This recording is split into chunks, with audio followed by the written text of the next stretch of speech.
Hey there. Okay.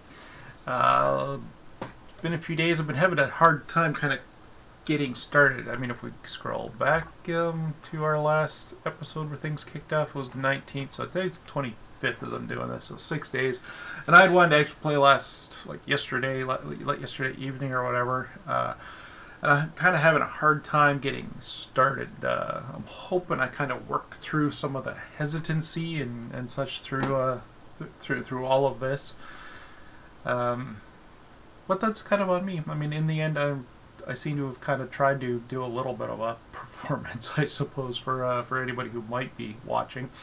But really, this is meant for me, and I kind of capture this for I don't know why, for my own posterity, I suppose. We're gonna kind of go through a couple things I decided after episode 11. So episode 11 ended. Actually, let me go right back there. So episode 11 ended with an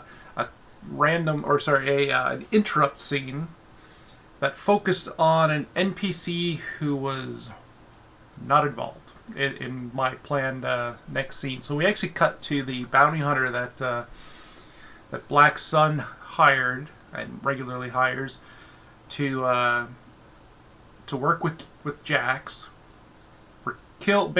retrieve Jax's cargo and eliminate the security detail who are kind of under the employ of Jabba the Hutt. So we know for sure two of those security guys were definitely killed in the assault on their little apartment. One I'm pretty sure is probably was probably just knocked unconscious. Now we've kind of, whatever the case. So when we kind of went to the interrupt scene, we kind of we find Anord Skywalker. I let my randomness decide his name using Womp Rats, which all sound very Star Warsy, of course, but they're all elements that have already been used. So Anord Skyrider, the bounty hunter, who now we've kind of got nearly 2 weeks after after everything kind of went good and then very, very bad again for the Nar Shaddaa job. We got about 2 weeks later, Anord has found himself on Nar Shaddaa itself, where he's kind of fallen out of grace with a Hutt there, who I determined was an ally of Jabba's, and this Hutt tried to hire Anord to bring in Jax Kellen for the Hutts. So the positive there is that, and I believe that's what it was, an NPC positive. Things were great for Anord. He'd maybe fall out of grace with the Hutts, but there's always more Hutts. There's always more gangsters. He does a lot of his work for Black Sun anyway, who tend to kind of go head to head against the Hutts in a lot of cases. So he didn't really care so much about that, I'm thinking. But when he found out about the bounty, which I'm also guessing, due to the level of it, is probably not all that high at this point, he decided to turn it down. Nope, not worth his time. Not going to do that. Not going back to Tatooine after the guy he was just teamed up with a couple weeks earlier. Instead, he sends a holo. This is how we concluded last session. He sent a holo to Jax, informing him about the bounty. Okay. We're going to dive into episode 12. Now, here's something I'm kind of not worried about, not entirely sure about. So there's lots of little issues here about the way Mythic works and kind of what I'm supposed to do. So after an interrupt scene, do I go directly into the planned scene, or do I potentially roll again against the chaos factor? Not entirely sure. I think I'm just going to skip any potential roll against the chaos factor. We're just going to kind of take the interrupt scene and then move into the next expected scene here. But I'm not really sure what the deal is there. Now, after last session, I decided that Jax should have another magnitude 10 bounty, or magnitude 10 obligation, even though this particular sheet is set up really just for 2 obligations. I wanted to add a third. This increases the chance that obligations are going to come up in the course of play. I made this a 10. I mean, he's not so much for the value of the bounty, but more having to do with the enemies who have placed the bounty on his head. And I kind of felt that should probably be a little.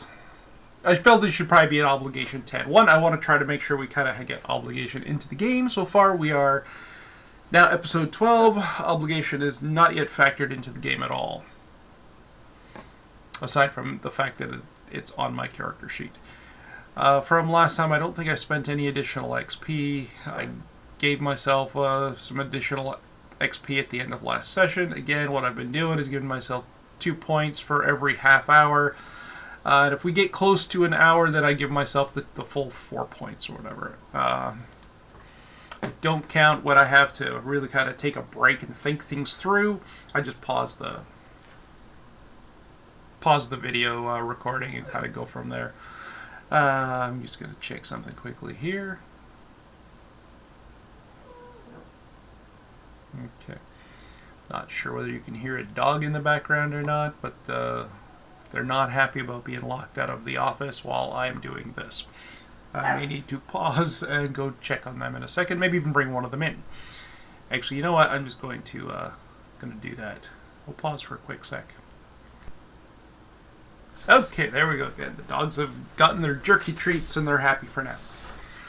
They're still out of the office. Okay, so I had a couple things else I wanted to just make note of for myself here, as well. I guess just kind of general thoughts on what I'm doing with my solo RPG stuff here. This again is kind of an experiment, but also something to kind of just do some RPG-ish storytelling and gaming. You know, when I can sit down and just have a few minutes and try to mess around with FFG's Edge of the Empire stuff a little bit more, as well as get a sense of Mythic.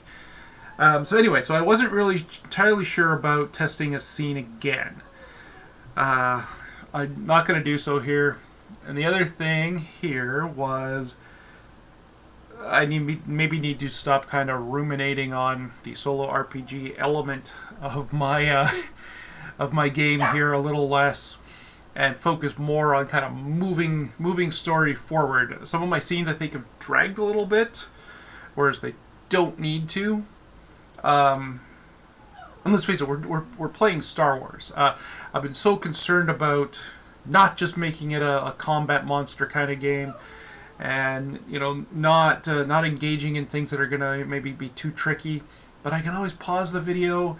I sat in today on Trevor Duvall's live stream where he took a bunch of questions, including some where I asked him about how long it takes for him to film one of his episodes, kind of from, so he explained that from the time he hits the camera, to start rolling film, so to speak, to the time that he stops, that he's done, and he turns the cameras off, it's about 90 minutes, and he gets about a 30 to 40 minute episode out of that, right? So a lot of what he's doing, though, he was saying, is that he of course pauses, and he cuts, I should say, so that you're not seeing all of the him, setting up miniatures or grabbing terrain off the shelves or whatever, which I can kind of understand. So I kind of pause myself here and there just to not do that.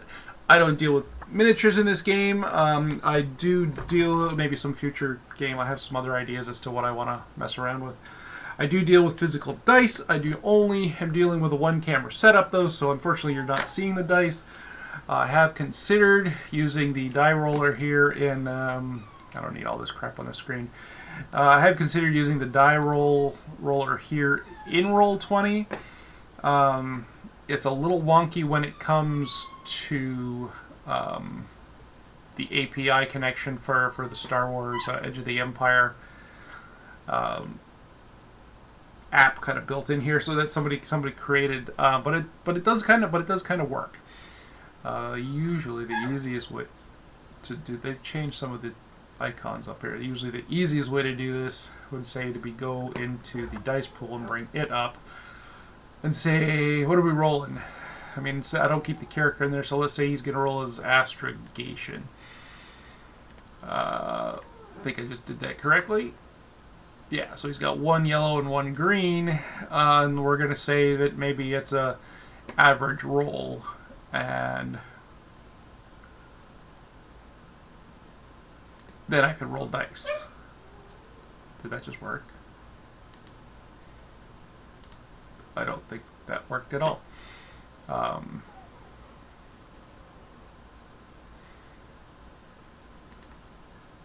Somehow there's a way to roll dice. No. Apparently I have forgotten how to do it.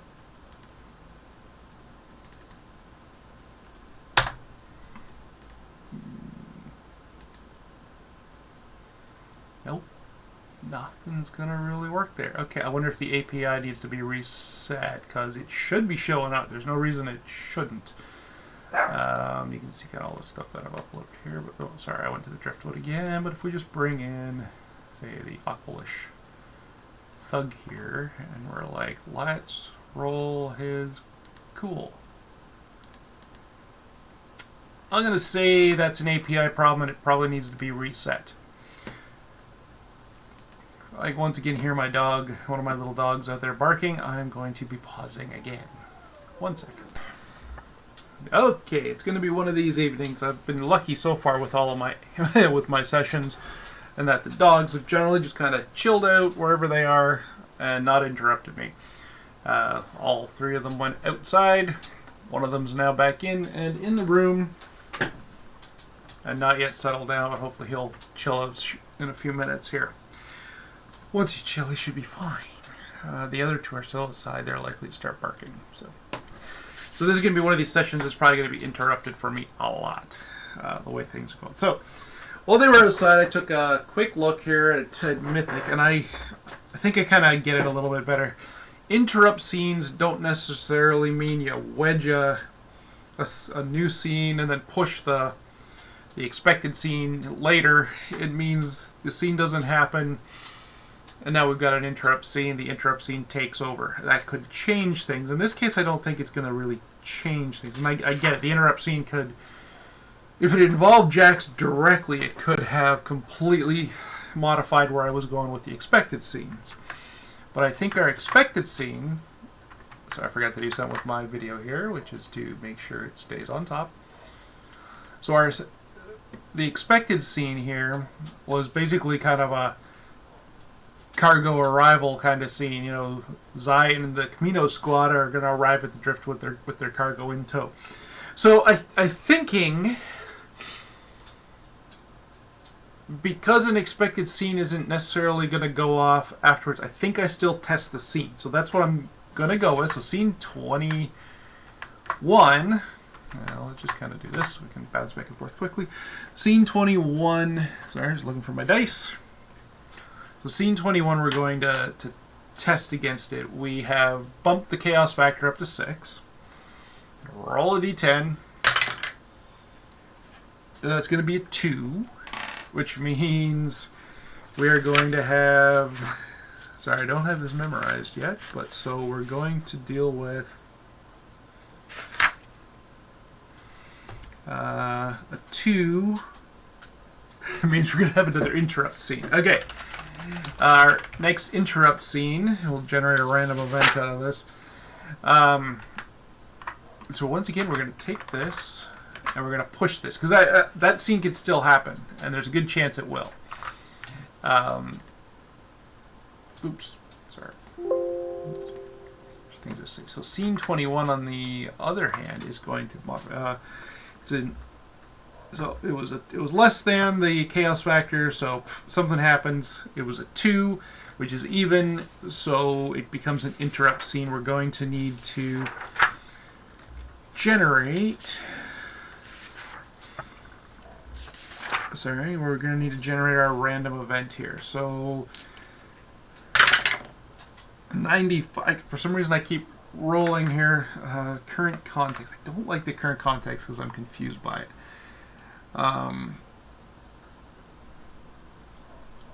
So it's gonna be the current context. So possibly while the cargo is being delivered. That actually makes sense. While the cargo is being delivered.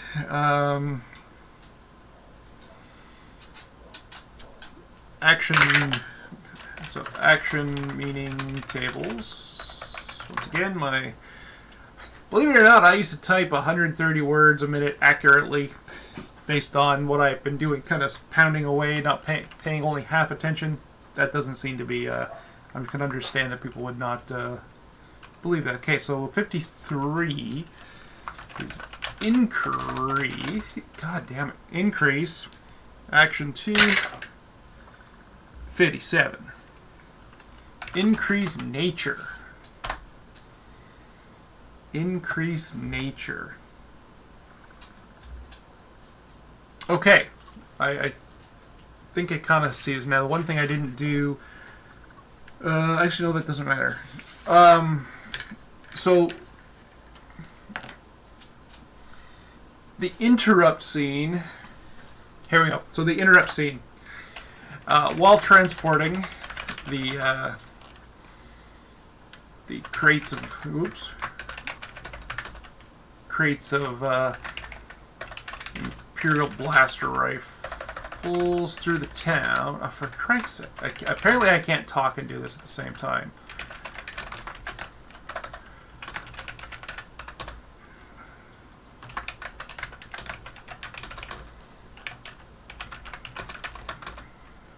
Sorry, I can't spell apparently either. So, yeah, there we go. So our scene, Kai and his his other compatriots there all make their way from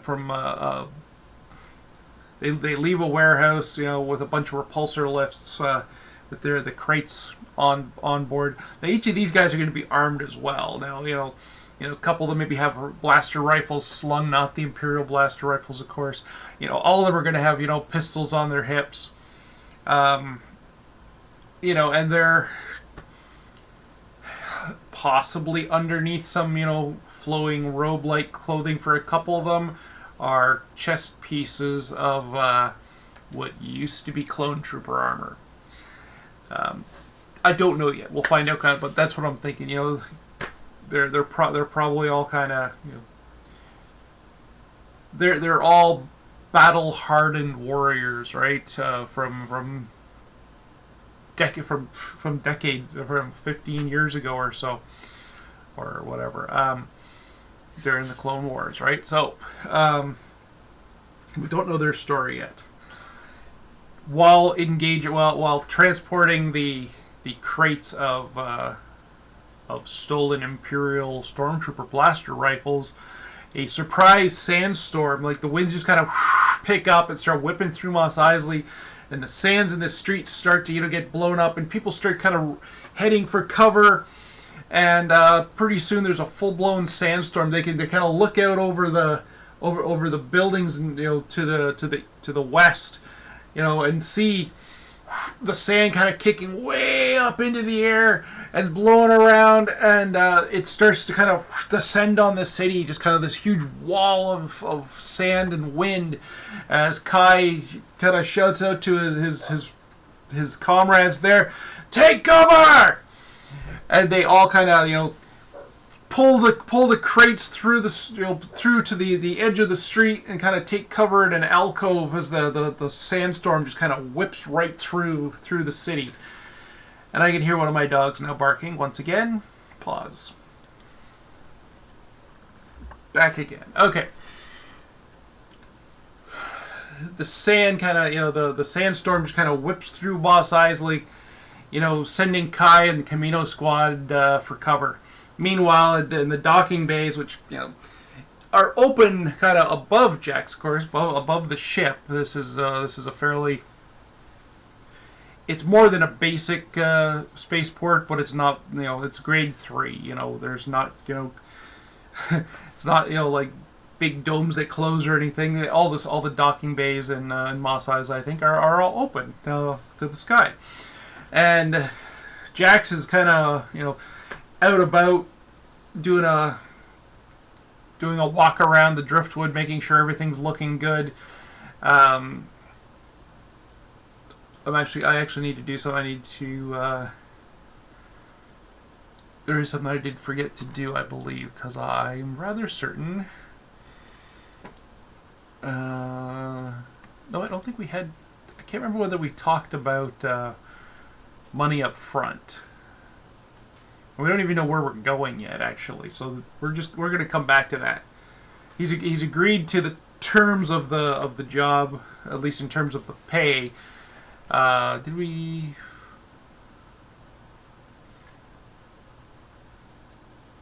Yeah, that's right, because it was within 5 days of travel, I believe. Jax will negotiate a few things before they leave, of course. So, anyway, sorry. So he's doing a walk around of the driftwood, looking up, making sure everything looks fine. You know, all the recent repairs are still kind of holding. Everything is looking good. And when suddenly he can kind of hear the howling wind outside,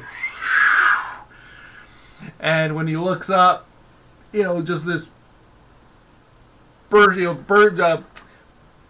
of wind kind of pushes, you know, enough sand in to kind of coat the driftwood in a fine layer, and Jax is kind of caught in it as he hurries back into just as he kind of, you know, ceases his inspection of his ship and hurries up the back plank there into the driftwood.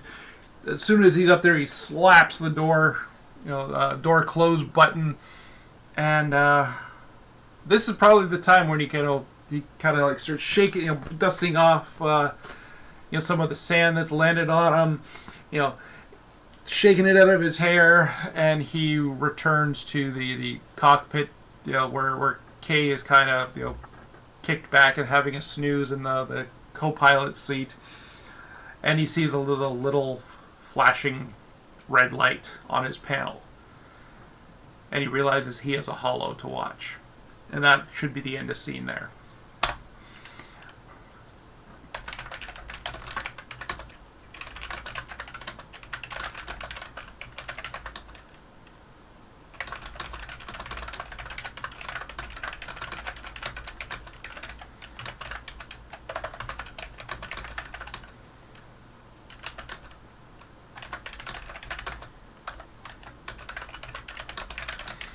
Okay, cool. All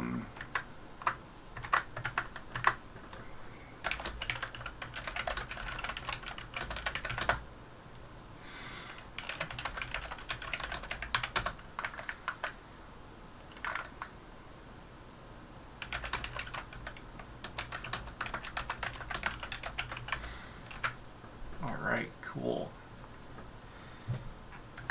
Oh yes, I also should note on our adventure list, I have added the hut bounty on Jax to the list. So there we go. Scene 21.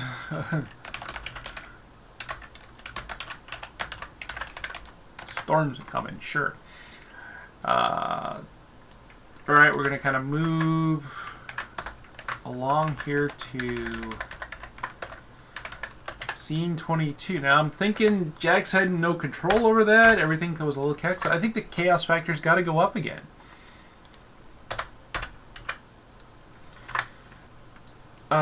Yeah, I think it does, which is tricky. So we had an interrupt scene there. Nothing that necessarily.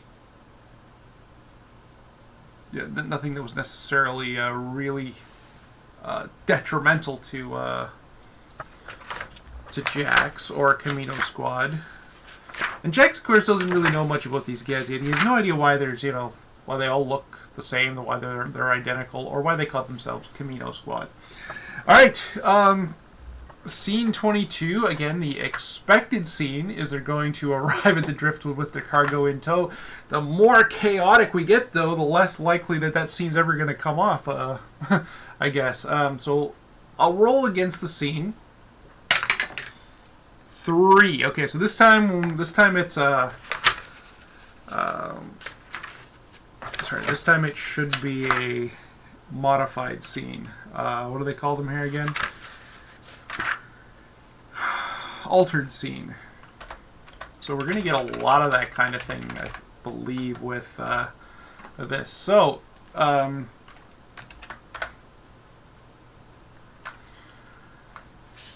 won't worry about what the scene is called here, but we are going to definitely alter the scene. The expected is that they arrive at the driftwood with their cargo in tow. So for an altered scene, the next expectation would be the default method here. This is what we'd expect most. We can tweak the scene, change one element. You can ask a fate question to help choose the scene changes. You can just go right to the meaning tables or the scene adjustment table. So let's take a look here.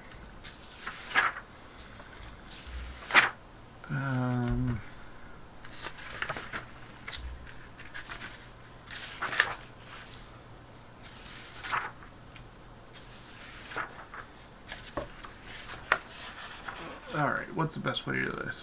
Tweak.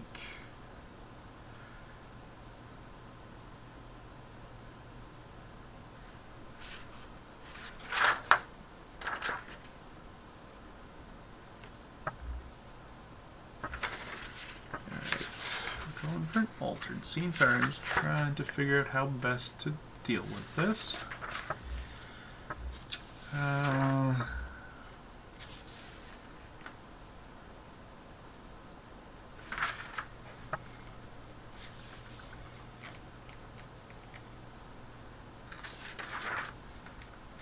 Also looking for any appropriate tables I can use right here.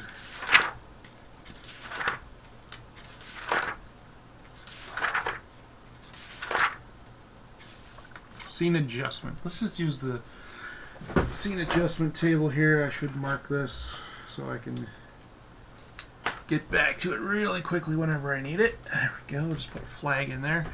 So the scene adjustment.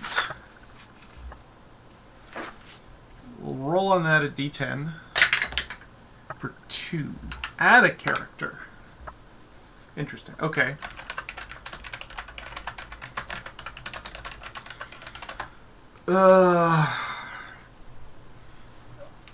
Alright. Add a character.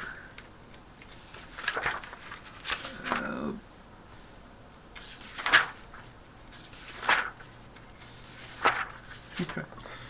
Add a character. Let's hit the fate chart. And we'll call it a 50-50, and we'll ask the fate chart, is it someone new? 58. No, it is not. It is not someone new. So we can flip over here. We can take a look here at our characters list, and we're going to need a D6 to begin with. 4, which puts us into the middle row here. That's got to still make sense, regardless. 6. Thalos Vexar. Well, this is interesting. Professor Thalos Vexar. We add a character into the scene. Okay, interesting. Okay.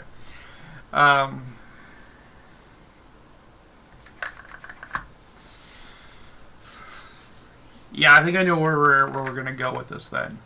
Our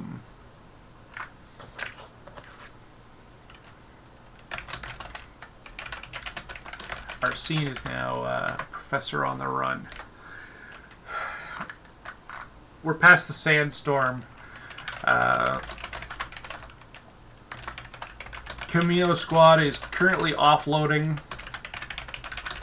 Yeah, Kamino Squad is currently offloading the or sorry, I should say, loading the crates onto the driftwood when Professor Vexar arrives at the docking bay, looking somewhat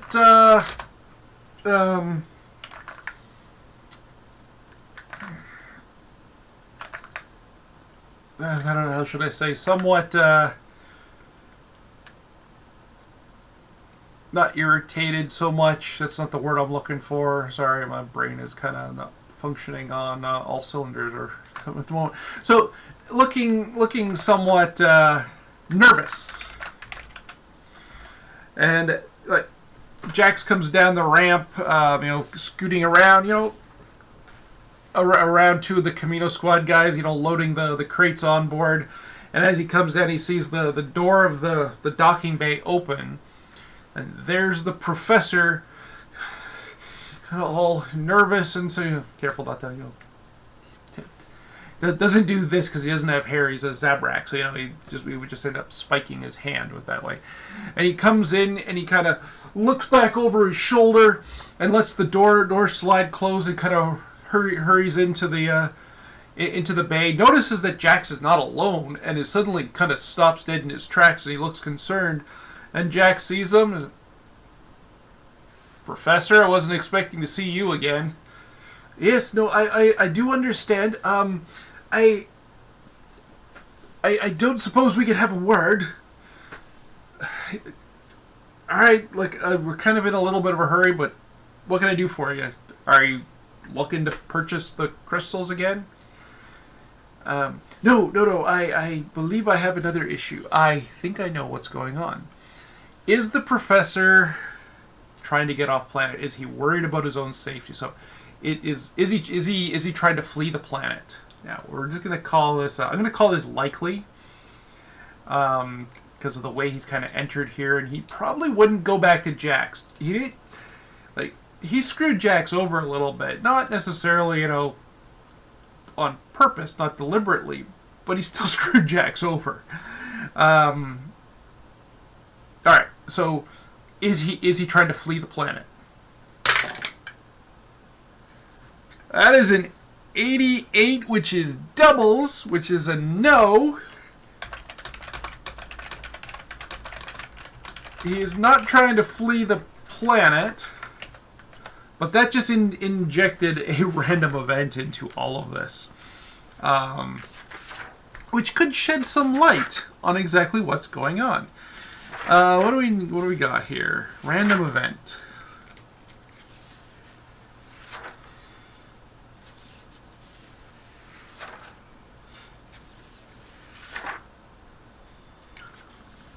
I'm thinking we're just going to go with our action table here. Random event, as he's starting to explain to Jax.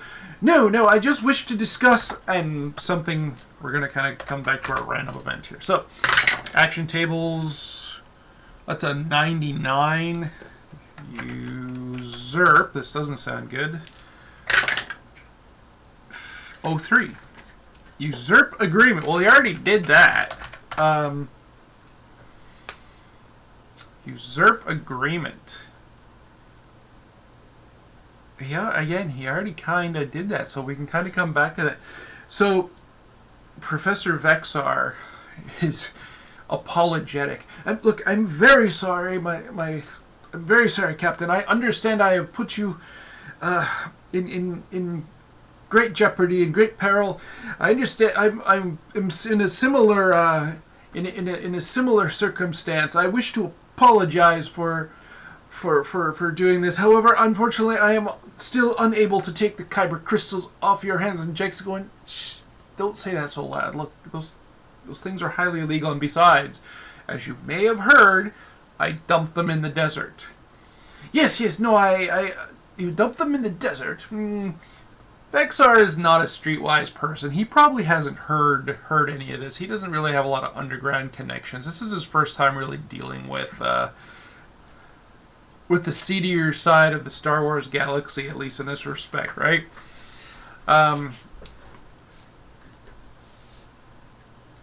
No. So what do we have here? So usurp agreement. I also need to rethink the name of the scene.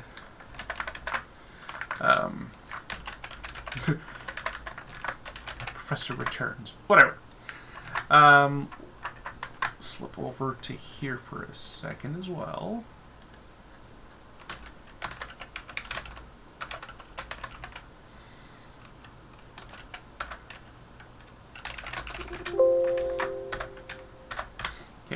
we kind of can do that.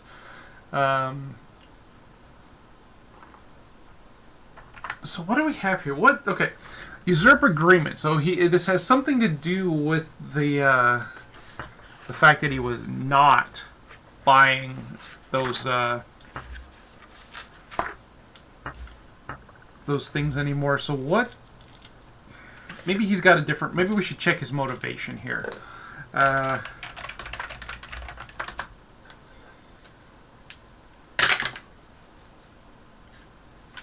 22. I'm just not going with the environment.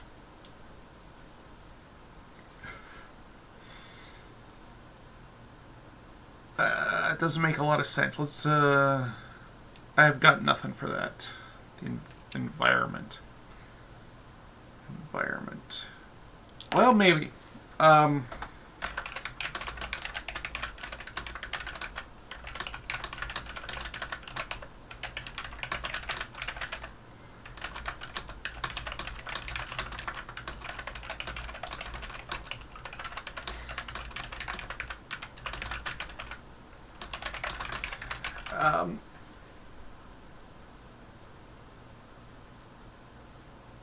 But a usurp agreement. Yeah, okay. Well, we're dealing with Vexar. Environment. Perhaps Mr. You know what? He's not on the run. He's not trying to flee the planet, but maybe he still would like to leave. But he is nervous about something. Actually, I'm thinking what Vexar is nervous about is the fact that he's still shaken up from the previous events when there was, you know, a little bit of a shootout in the docking bay.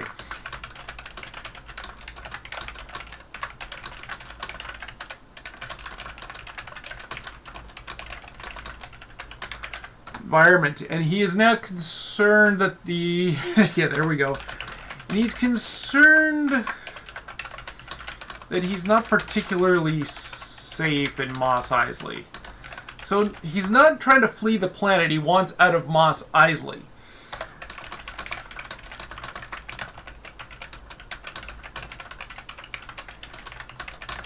Sure, no problem.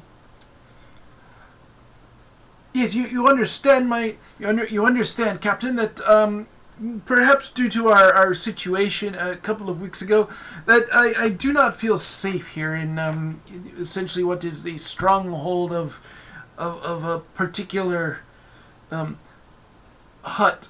I would very much like it if would you happen to have the time to transport me elsewhere on Tatooine? Well, where else could he be going?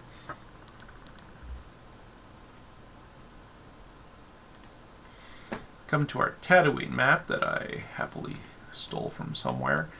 He's looking to get away from Mos Eisley. He's looking to... You know what? Maybe he's just looking to get to Anchorhead. But perhaps you should drop me off at Anchorhead if you would not mind. I can pay.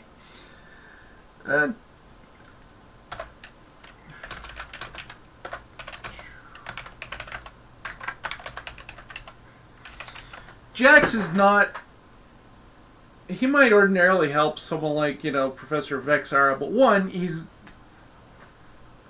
hold is now, you know, filled with, you know, soon to be a good chunk of change worth of I believe it was I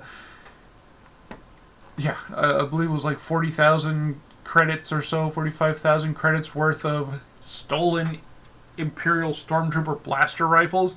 He's not so keen on sitting down anywhere, you know, after he's got these things loaded. You know, that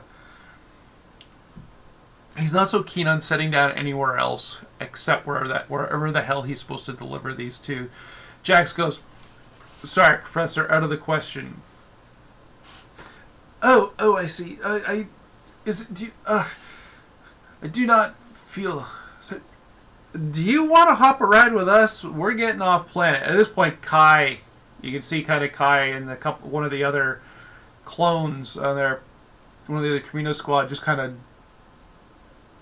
shoot a look over towards Jax, who doesn't notice, but Vexar does. At which point, Kai himself kind of, you know, he was in the process of trying to about to lift a crate with one of these guys to take it on board. He makes a motion to set it down, and they set it down. Kai wanders off towards Jax, and what the other guys of Kamino Squad. One of the others kind of comes over and helps the other one pick up the crate and march it on board the driftwood. Kai comes over. Hey, you plan on taking on passengers, are you?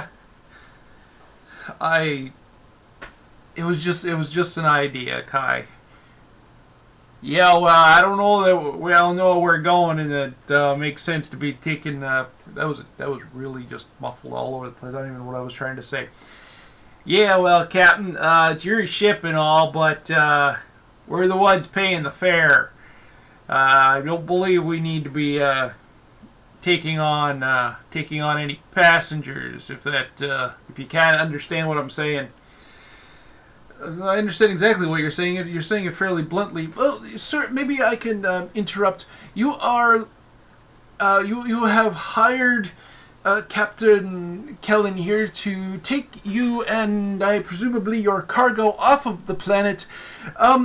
I would very much like to come along then. I do believe that would be in the best interest of... I do apologize. In the best interest of myself, of course, but I can also... I will not be in the way. I will not even take up any quarters that the captain may have assigned to you. I will stay out of the way. I will be very quiet. Yeah, I don't know about that. You don't seem like the quiet type. No, I can be very quiet. Not the problem, my good man. It's quite all right. No, please, I need to leave Mos Eisley. I really do. And if you are not willing to take me to Anchorhead, you are the only one I could even potentially trust so far in this city. Jax gives him a little cocked eyebrow. He's like, "You realize what you cost me, and I'm the only one you can trust in this city? I am very sorry, my friend, my big captain. You just." We're not friends. You screwed me over. If it wasn't for my new guests here, I'd be stuck on this planet for who knows how many months or years. I do understand, and I apologize profusely.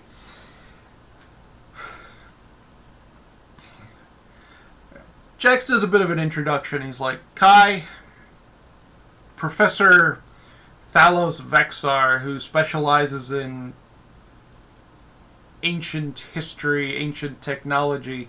Is it specifically of the Jedi? And again, Kai kind of cocks an eyebrow. The Jedi, eh? Yes, sir. I am very, very interested in the ancient artifacts of the Jedi. I particularly focus on their weapons of choice. You don't say. Sorry, my accents are absolutely atrocious, I know this, but you don't say. I do say, my good man. Mr. Kai, was it? Yes. No, I do say. I specialize in lightsabers and their construction and the interest in all of this. I have studied them, for many years. Yeah, I understand. I've seen myself some things too. Well, I've never actually been in the presence of one. Not even when the Republic had not yet. Jackson goes, this may not be an Imperial planet, but I still want you to keep Republic talk down a little bit, all right? Yes, no, I understand. I do understand, my friend. I just wanted to say that, no, I never actually had the opportunity to see a lightsaber in action. I had, even during my years on Coruscant, I only saw the Jedi once or twice, and never did I have a chance to look at their blades, or even just the hilts themselves unignited. Yeah, there's something to say. You've seen them, and they kind of go into a discussion, and it's during this discussion that Jax finds out a little bit more about his new clients, that they were in the Clone Wars, and all of a sudden Jax starts figuring out why they all look alike. Okay.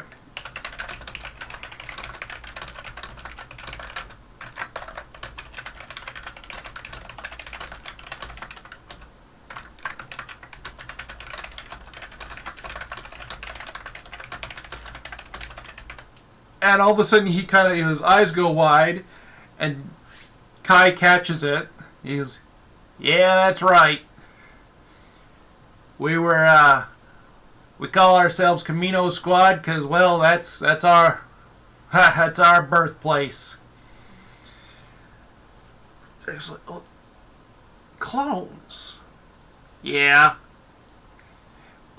And Vexar's face just kind of lights up. The Clone Wars! I'm secondarily a scholar of the Clone Wars. I do remember elements of it from my younger days, but you were there. Yeah, I was there. Yeah, I was there. You must tell me more. Yeah, all right. How about you give us a hand loading the rest of this onto the ship, and look, I'll let you discuss with the captain exactly how this is going to work. You can come with us. He looks at Jax. He goes, "Yeah, he's a professor, all right. He's not a threat." Jax goes, "Will do, no problem." He's like, and at this point, Kai kind of turns. He's like, "Yeah, we'll talk later," and he backs off. Now that was kind of fun. Jax agrees to take Professor Vexar. Oh, I'm kind of actually happy about this. I kind of like this character, and I get to do the ridiculously uptight professor voice that I've kind of adapted for Vexar. So here we go. So.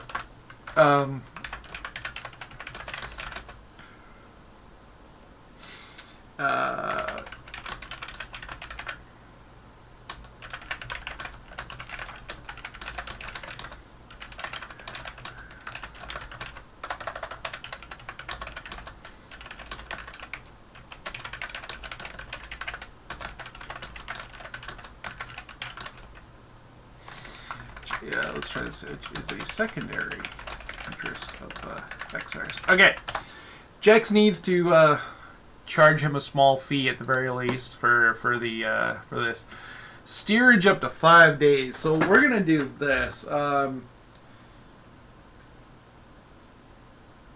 how did we determine this before? I think we just determined this as average. However, Professor Vexar may not be quite in the comfort that the others are, but Jax is also a little upset. He's going to charge Vexar.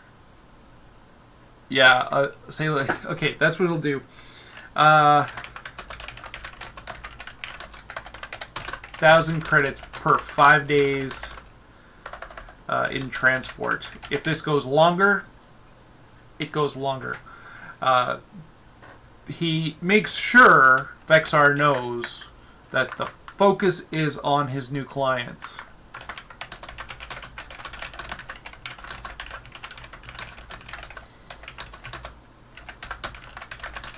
But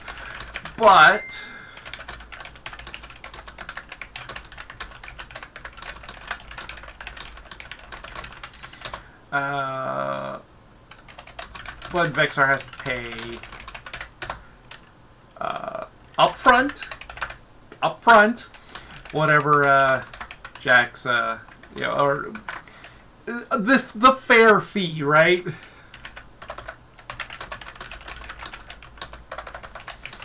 So I mean, basically, okay. Well, let's just kind of break that down. Per 5 days of transport, let's do this. 200 credits per day in transport. Jax is expecting the first leg, of course, probably to be at least 5 days or something. So there we go. That actually worked out really well for Jax. The cargo is loaded onto the driftwood. Yeah, like this. Okay, cargo's loaded onto the driftwood. Everyone kind of everyone takes their everyone kind of Ed gets onto the driftwood. Jax tries to figure out exactly where he's putting people for at least for a little bit of comfort here. We'll pop back to our map, which is sorry I've not been using a lot of this time. So we're gonna have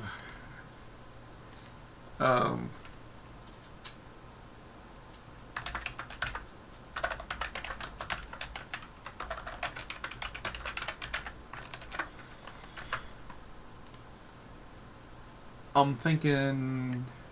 Actually, no. Yeah. Kamino Squad's cargo is not gonna. I mean, it's not that many guns. They could very easily fit into a hold, so they're gonna stick them over here. The kyber crystals are in that little crate are still stuck in the corner somewhere in this holding bay. Yeah. Okay. This has been kind of cool. Okay, so they load things on. Once everyone is on. Jax closes the ramp, and the YT 1300 freighter takes off. Okay, Jax is going to have some bills to pay again. His stay there another day, so that's. Am I in XP log? Sorry, wrong place. Credit log. More docking bay fees for Mos Eisley. Also, Jax should have fueled up, so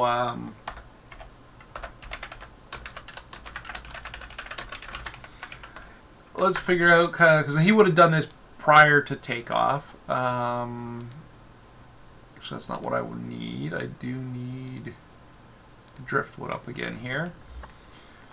He has, what do we got here? 22. Yeah, so 22. It's going to kind of flip to my.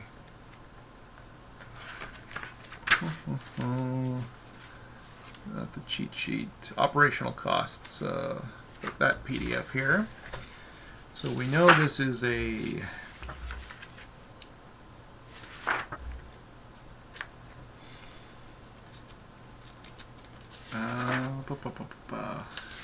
consumables. Here we go. Grade 3 power fuel cells. Here we go. Fuel per cell is 20 to 25 credits. Let's just kind of roll a d10. 1 to 5, it's 20. 5 to 10, it's 25. Okay, 20 credits per fuel cell recharge. What do we got there? Sorry, we're dealing with 22 fuel cells at 20 credits a piece. 440 credits to recharge fuel cells. Cool. Okay, so let's update this. All the fuel cells are in good. Are in good shape. And they lift off the planet and kind of as they're going.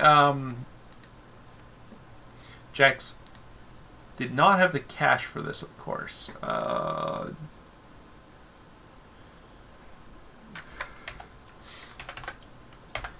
We're actually going to just kind of shift this a second.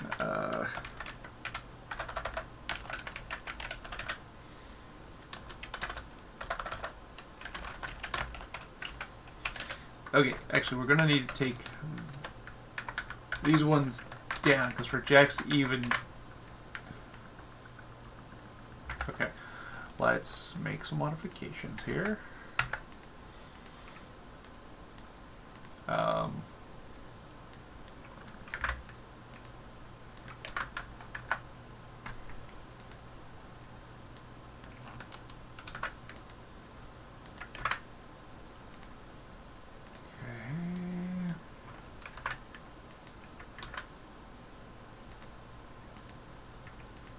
Oops, what did I do there?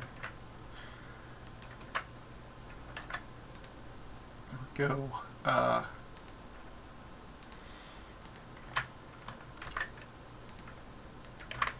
Okay, Jax would like to negotiate 50% costs up front with the Kamino Squad guys. They're probably not. They'd probably like to get a little less than, or they'd like to pay a little less than that up front, just in case. But we're gonna go. So we'll go into negotiation. So the way I'm gonna do this, I think, is I'll just assign 2 purple dice. Knock against this. And actually, you know what? Let's also. All right. Actually, considering one's in the air. Sorry, one's out of the atmosphere. One's out of Tatooine's. Mr. Jax negotiates for a 50% upfront fee from Kamino Squad. Negotiation, but we're going to spend that dark side point of this, right? So our destiny pool is now going to flip 1 light, which means, so I was going to say, so he got his 2 green dice, 2 purple dice, but we're going to upgrade one of those purple dice to a red die. We're going to roll that. Negotiation is going to be no successes. The purple die comes up a blank. The red die comes up, so it comes up a failure. So it's actually going to be a failure, but with 3 advantages. That's interesting. This is kind of the weird. This is kind of the neat thing about this. So he's gonna fail. He's not gonna. They're not gonna agree to 50%. So Kai doesn't agree to 50% up front. Now I was gonna say like half that should it be a complete failure. But instead, those advantages. Instead, he's gonna be good to Jax, and he's only gonna drop that to an agree to 40%, and that's the advantage of it. So 40% of up front, and this is based on assuming they're no longer in 5 days in space. So what do we got here? 50% of what they owe Jax. Sorry, is what 8. Sorry, I need to do 40%.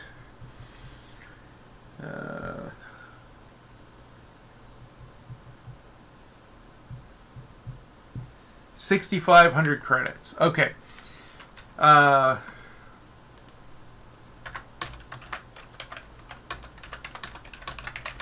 Which he pays them in just bars of credits. You know, they got cash on them. No problem. Actually, we're going to need to make possibly another little modification here because... Actually, no, we're just going to go with it. We'll worry about the professor later. So, that's going to add 6,500 credits up front. Advance for the Tatooine job from Kamino Squad. Right? Now he's got the cash to pay for that. Okay, cool. So what are we... what was our... What did we have here? So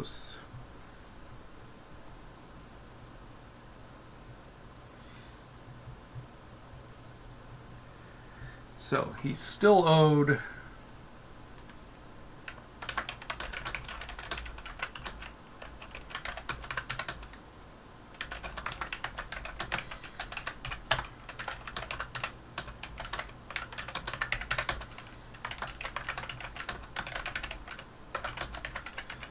Alright, cool. Okay, great. So that's how we ended up paying for this. He negotiated, we're going to say he negotiated prior to leaving.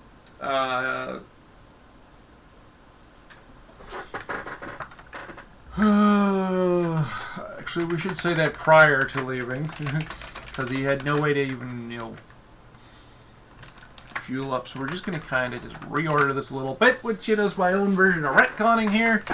And there we go. And they're into space. There we go. I'm going to just kind of highlight. Well, first we're going to bold this, and then we're going to highlight this yellow. So we remember to come back to it.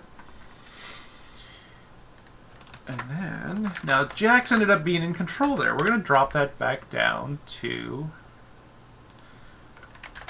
a chaos factor of 6. So, chaos factor of 6 going into tattling job. Okay, cool. So, we'll continue to move this along here.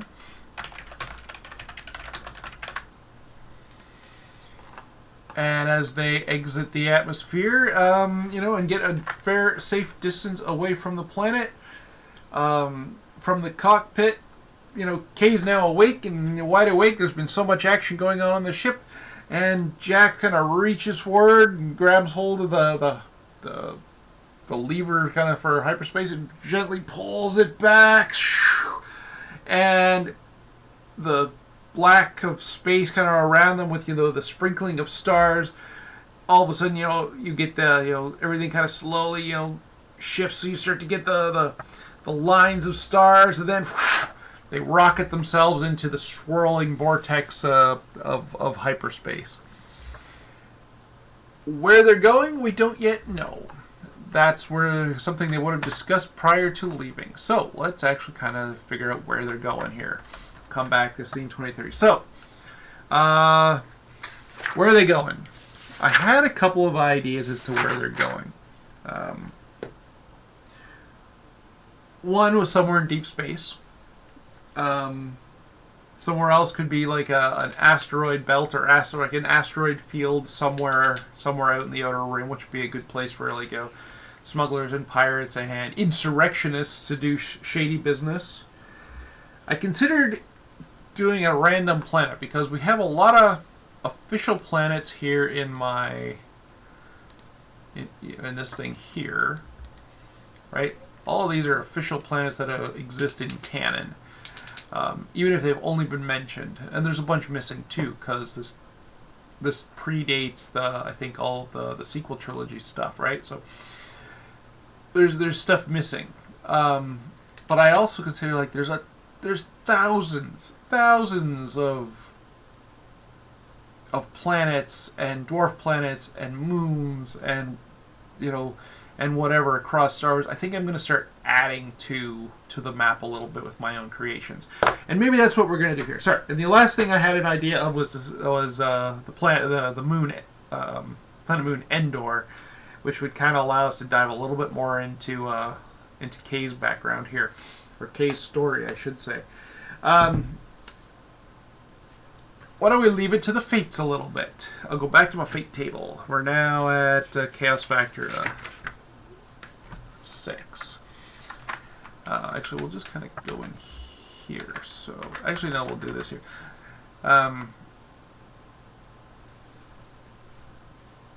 Where are we going here? All right. Is it... Alright. Let's do it this way. Let's ask our fate chart. We'll just call it 50-50 of whatever, but we're going to use the chaos factor of 6 here, which is what we're leading into. Is it Endor?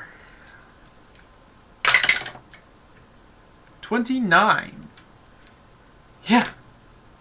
It is Endor.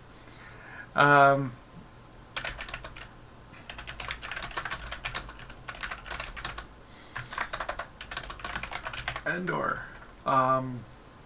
That's kind of awesome. So how long we got to Endor here? Where is Endor on this chart?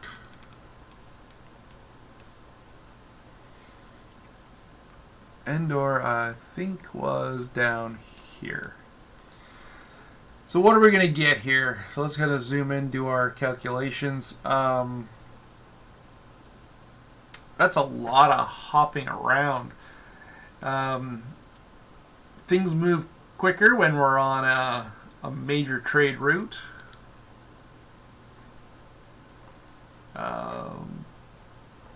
Going to scroll back a little bit.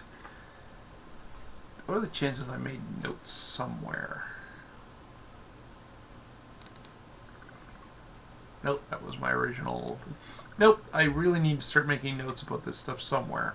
I keep meaning to, but I think all I'm doing is like highlighting it or something back here. Here you go, hyperspace travel time. 24 hours per square on a minor hyperspace lane, 12 hours per square on a major hyperspace lane. They're going to speed things up, I think, probably a fair bit if they use the Corellian run to intersect with... Actually, if they fly to Corellia and then across this way towards Kinyon and then kind of along this route, things will probably be quicker. So we got 24 hours to this here. Another 24, 2 days, 3 days, 4 days, 4.5 days, 5, 6, 7, 8, 9, 10, 11, 12 days to Endor. Okay, 12 days to Endor. Let's make a note there.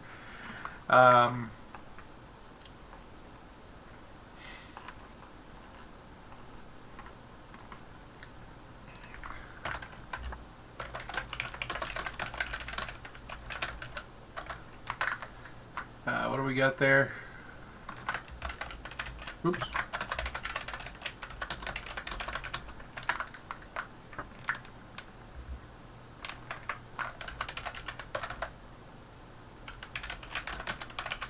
Spelling Corellian wrong here.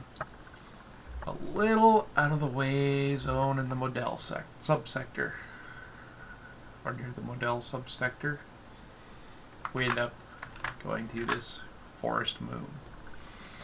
Cool.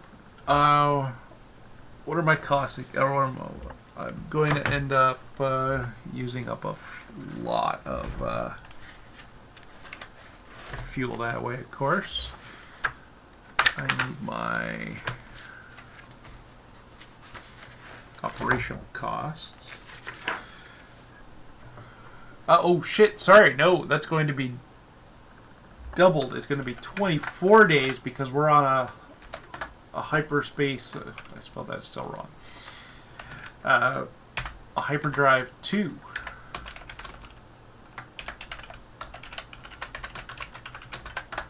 Because it's doubled.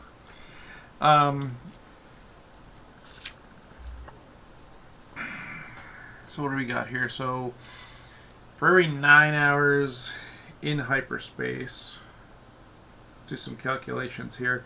I know in Star Wars you usually don't do this, but this I kind of like this element, especially for kind of a smuggler privateer kind of thing. So we got 24 days, 24 hours, 576 hours divided by 9. That's going to be 64 cells plus the one to take off, 65 cells. He's not even carrying that many cells on him. He is going to need to make a stop.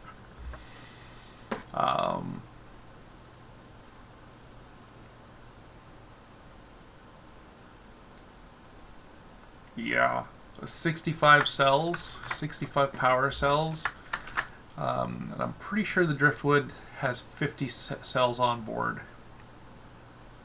Yep. We're going to need to make a stop somewhere and refuel. Alright, this is also going a lot further than what than planned as well. So Jax also will need to negotiate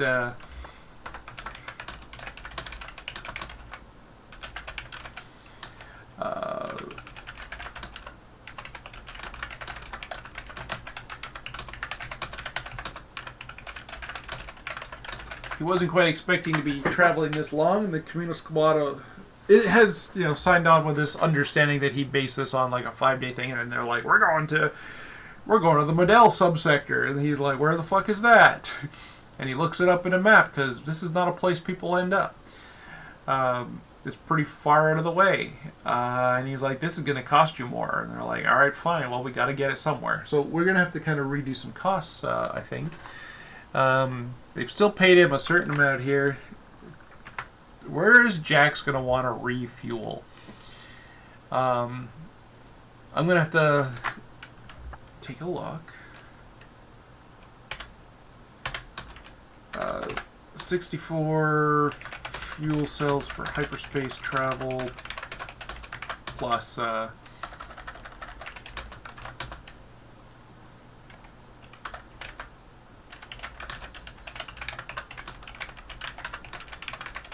just as a note, I'm going to need to kind of redo some of my calculation early. I mean, this means good things for Jax. It means more money, and the professor is stuck on board unless he wants to get off somewhere along the way at whatever stop they're going to make.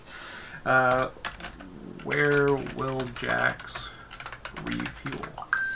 Because we're gonna take a little break from here, and we're gonna come back another day, possibly tomorrow if I can convince myself to do it, for episode 13.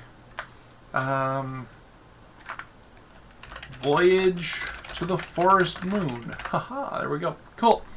Alright, this is probably one of my longer episodes. We are more than an hour here. That's great. So that's where we're going to kind of end things. Jax needs... Because we're... oops, sorry. Wrong area. I need to get to the XP log. I'm going to add another 4 for episode 12, which is what we just completed. Yes, episode 12. We'll be going into episode 13 next. Cool. And Jax should have enough to possibly purchase some skills or something else on the talent tree.